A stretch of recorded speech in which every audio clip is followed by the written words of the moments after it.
సంగారెడ్డి జిల్లాలో Pyaranagar municipal dumping యార్డ్ను వ్యతిరేకిస్తూ నల్లవల్లి గ్రామస్తులు ఆందోళనకు దిగారు. కొందరు యువకులు సెల్ టవర్ ఎక్కి నిరసన తెలిపారు. అటవీ ప్రాంతంలో డంప్ యార్డ్ వద్దంటూ నినాదాలు చేశారు.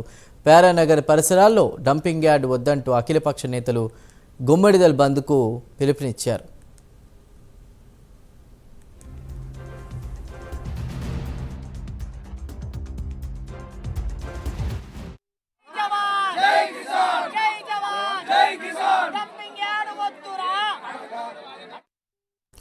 ప్యారానగర్ పరిసరాల్లో డంపింగ్ యార్డ్లను పెడితే సహించేది లేదని నల్లవల్లి గ్రామస్తులు అధికారులకు తేల్చి చెప్పారు.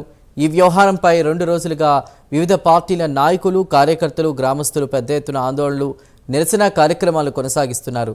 గ్రామ యువకుల నిరసనతో పరిస్థితి ప్రస్తుతం ఉద్రిక్తంగా మారింది. సెల్ టవర్ ఎక్కిన యువకులను దించేందుకు పోలీసులు రంగంలోకి దిగారు.